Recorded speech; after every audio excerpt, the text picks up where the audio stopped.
മൂന്നാം തവണയും മോദി സർക്കാർ അധികാരത്തിലെത്തുമെന്ന പ്രവചനമാണ് എല്ലാ എക്സിറ്റ് പോൾ ഫലങ്ങളും സൂചിപ്പിക്കുന്നത്.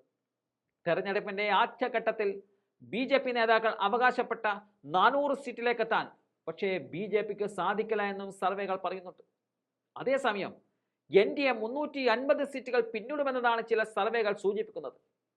പ്രതിപക്ഷ സഖ്യമായ ഇന്ത്യക്ക് 150 മണ്ഡലങ്ങളിൽ കൂടുതൽ ജയിക്കാനാകുമെന്ന് പ്രവചിച്ച എക്സിറ്റ് പോളുകളുണ്ട്. എക്സിറ്റ് പോൾ ഫലങ്ങൾ വരുന്നതിന് മുമ്പേ ഏറ്റവും കൂടുതൽ ചർച്ചയായ രണ്ട് പ്രവചനങ്ങളുണ്ടായിരുന്നു. തെരഞ്ഞെടുപ്പ് വിശകലന വിദഗ്ധർ യോഗേന്ദ്ര യാദവിൻ്റെതും തെരഞ്ഞെടുപ്പ് തന്ത്രജ്ഞൻ പ്രശാന്ത് കിഷോറിന്റെയും പ്രവചനങ്ങളായിരുന്നു അത്. യോഗേന്ദ്ര യാദവ് ബി ജെ പിക്ക് സീറ്റ് കുറയുമെന്നതാണ് പ്രവചിച്ചത്. എന്നാൽ 2019 കരുത്തോടെ ബി ജെ പി മുന്നേറും എന്നതായിരുന്നു പ്രശാന്ത് കിഷോറിന്റെ പ്രവചനം. ഇപ്പോൾ പ്രശാന്ത് കിഷോറിന്റെ വാക്കുകൾ പോലെ നിലവിലെ 303 നിന്നും കൂടുതൽ സീറ്റുകൾ ബി ജെ പിക്ക് ലഭിക്കുമെന്നതാണ് സർവേകൾ വ്യക്തമാക്കുന്നത്. North and west, east and south എന്ന രീതിയിൽ ഇന്ത്യയെ രണ്ടായി വിഭജിച്ചായിരുന്നു പ്രശാന്ത് കിഷോർ സീറ്റ് നില പ്രവചിച്ചത്. വടക്ക് പടിഞ്ഞാറ് സംസ്ഥാനങ്ങളിൽ 50 സീറ്റുകൾ വരെ കുറയാമെന്നും എന്നാൽ അത് ആകെ സീറ്റിനെ ബാധിക്കില്ല എന്നതായിരുന്നു പ്രവചനം. എന്നാൽ ഇതിൽ ഡൽഹി മൊത്തത്തിലും ഹിമാചൽ പ്രദേശിന്റെ ഭൂരിഭാഗവും ബി ജെ പി കീഴടക്കുമെന്ന് എക്സിറ്റ് പോളുകൾ സൂചിപ്പിക്കുന്നുണ്ട്.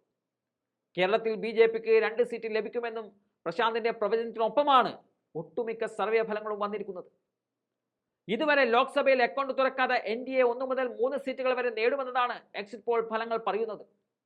തമിഴ്നാട്ടിലും സീറ്റ് കിട്ടുമെന്ന പ്രശാന്തിന്റെ പ്രസ്താവനയ്ക്ക് സമാനമായ ഏകദേശം 2 മുതൽ 4 സീറ്റുകൾ വരെ ലഭിക്കുമെന്നും സർവേ ഫലം പറയുന്നുണ്ട്. കിഴക്കൻ മേഖലയിൽ ഒഡീഷയിൽ ബി ജെ പി ജയിക്കുമെന്ന പ്രവചനത്തിനൊപ്പം തന്നെയാണ് സർവേ എത്തി നിൽക്കുന്നത്.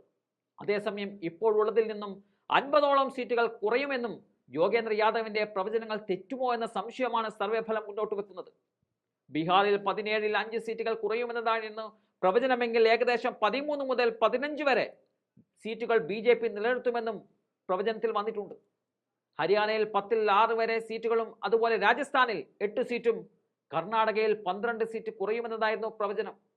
എന്നാൽ ഹരിയാനയിൽ 7 മുതൽ 9 വരെയും രാജസ്ഥാനിൽ 20 മുതൽ 23 വരെയും കർണാടകയിൽ 20നും മുകളിൽ സീറ്റും ലഭിക്കുമെന്നതാണ് എക്സിറ്റ് പോളുകൾ പറയുന്നത്.